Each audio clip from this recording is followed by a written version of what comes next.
You're listening to the Things of That Nature podcast. Coming to you from Denver, the Mile High City, is me, your host, Rockshana. I invite you to join me for truly honest, passionate, and fun talks that motivate, invigorate, and maybe inspire. When you're ready in the Mile High, the sky's the limit. Everything and anything goes. So let's start talking about things of that nature. Hey everyone, thanks for tuning into this week's episode of the Things of That Nature podcast. I'm your host, Rockshana, and today I have with me Christina Flach. Christina is a woman that has been through a lot and is still positive and uplifting. And she has such a moving story to tell us that I'm excited to hear it. I'm excited for you to hear it. And just the journey that she has been through. So, hi Christina, how are you? I'm great. How are you? Thanks for having me on your show. Absolutely. Thanks for coming on. My pleasure. So, you're in California, correct? I am. I'm in the Bay Area, outside of San Francisco and Marin. Outside of San Francisco and where? I'm on the other side of the Golden Gate Bridge in Marin County. Oh, I've never been over there. I really want to go. San Francisco, San Diego. Yeah, it's amazing. I live right near the wine country. So I'm like 10 minutes from winery. Oh, 10 minutes from a winery. How often do you go? Not as often as one would think being that close, but a few times a year when I have, if you want to come visit, I have, people come visit usually when I go. It's not something, when it's right there, you tend not to do it as often as if you go visit somewhere. That makes sense. It's like if you live right next to Disney World and all those theme parks, you don't really go until family comes and visits or something like that. Exactly. Well, being in that California area, I'm sure makeup and the need for someone of your expertise is a high commodity. I am very blessed that my agent is able to book me a lot of work out here because I'm close to the Napa Valley and the wine country and San Francisco. I work with the Food Network a lot with their celebrity chefs. There's a lot of musicians that live out here and actors. And so, and then with the Silicon Valley nearby. So I am very lucky that I get to do a lot of work around here. And I go to Los Angeles as well. That's fun. That's fun. So where's the beginning? Were you always the girl that was playing makeup and getting into your mom's different colors and wearing her lipstick all the time? I really wasn't. I was kind of a tomboy, riding horses, running around, playing tennis. That was my old life.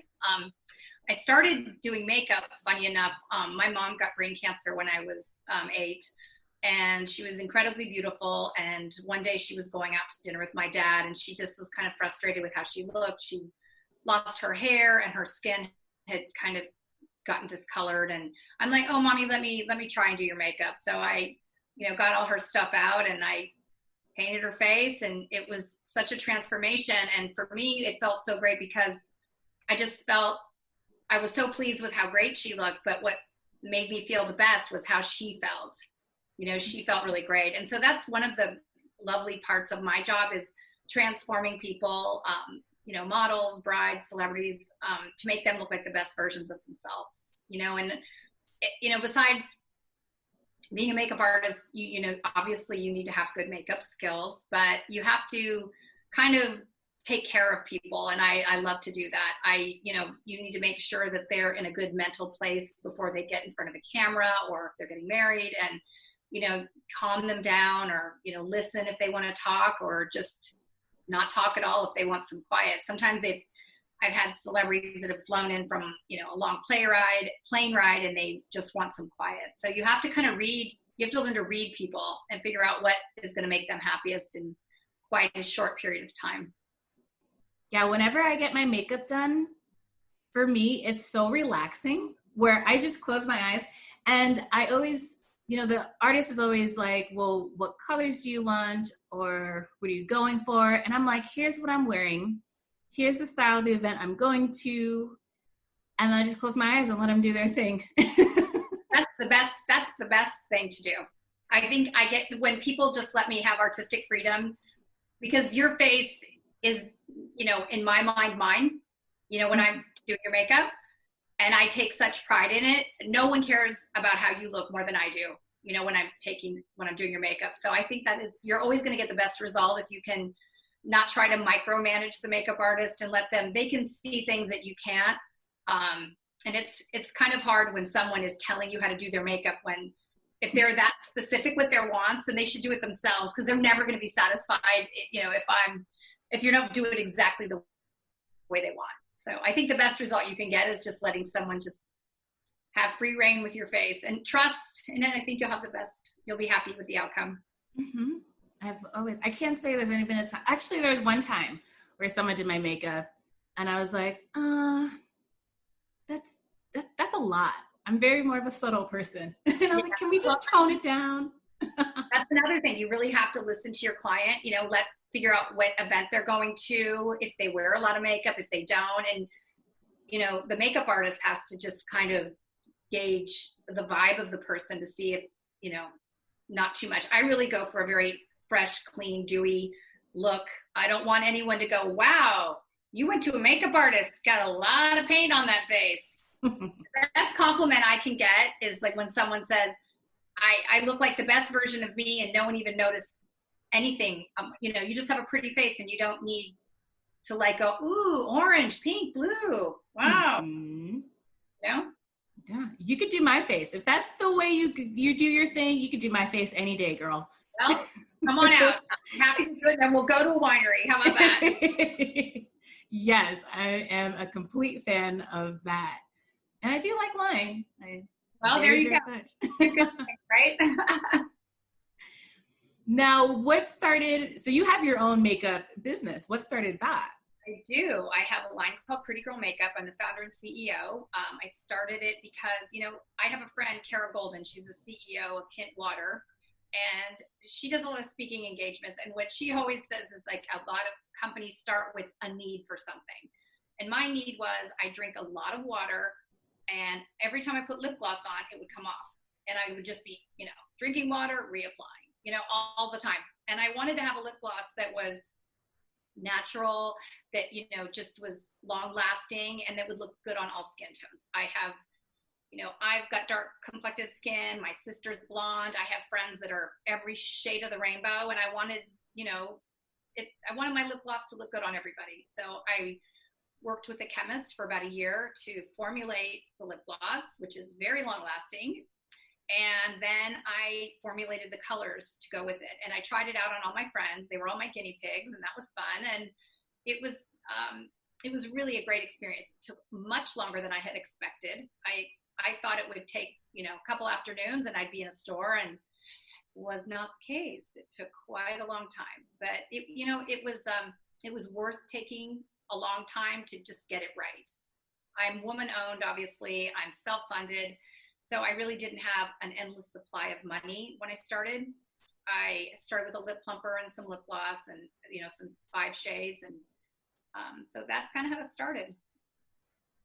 That's neat. Now, only because I find this part a little bit fascinating. How did you find a chemist? What was that process of finding someone who you'd be able to work with? I ask that very often. I don't know. I spoke to another friend of mine that had a line, and I asked her, I'm like, how do I find someone? And she referred me to this company that's here in the United States. And they had a chemist that just formulates makeup products, so it was really an interesting experience. They're nearby in the Bay Area.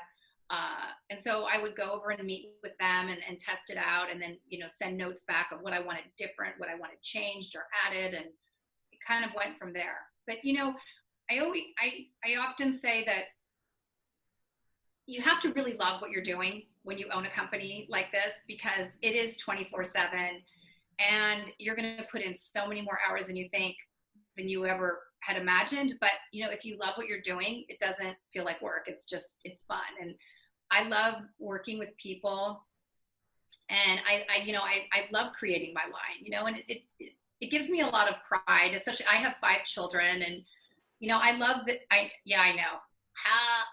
What? Really? I do. A lot of people. Yeah. My daughter Melania's 26. She lives in London. She's a fashion designer.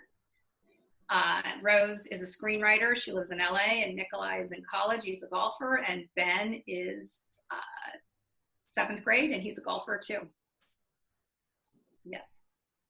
Wow, you have a very creative and outsourced family. I do, and I have always urged them, like, figure out what you love doing, and then figure out how to get paid, and then figure out where you want to live.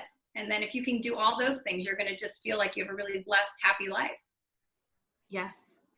Yeah. Right. It sounds about right. I think so.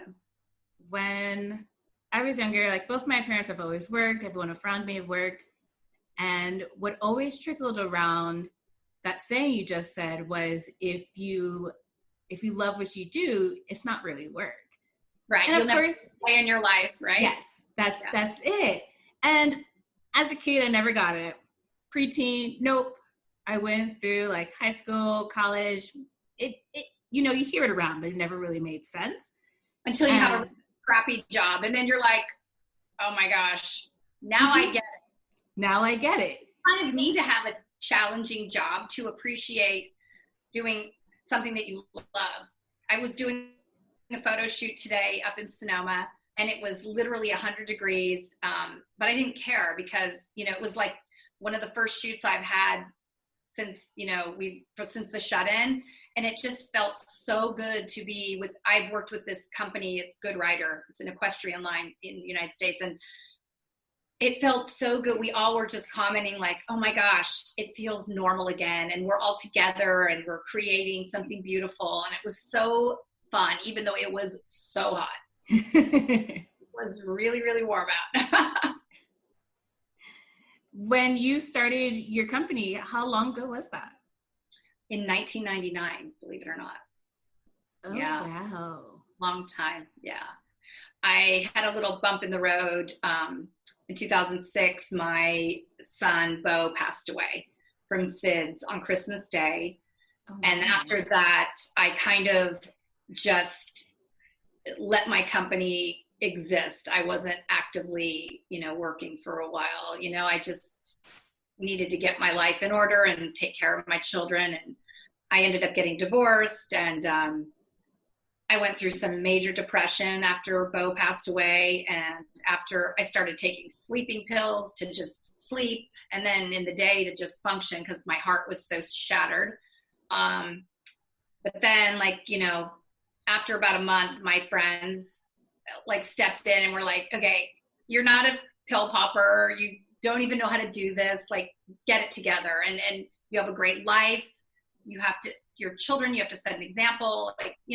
Come on. So I got back, working out and drinking my green juice and, taking my supplements and being healthy and eating well and exercising and meditating and praying. And I got my life back together.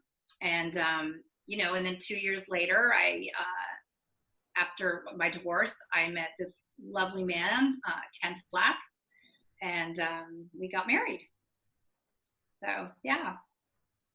Nice. That's a very long, trying journey. And then to still keep your business and everything else in your life functioning and going well. Yes, it was. It was very a difficult time. And, my kids, I think, my kids really, when you realize that your kids are watching everything you do need to set a good example. And, I felt like my husband Ken passed away 2.5 years ago from sepsis. And so I knew after that happened, after, going through Bo's death, I had started a garden at the Edna McGuire School in Mill Valley with my friend Lisa Zimmer, who was the principal. And then I started a educational foundation at a school in Oakland, California, at the Northern Lights School called the Baby Bo Fund.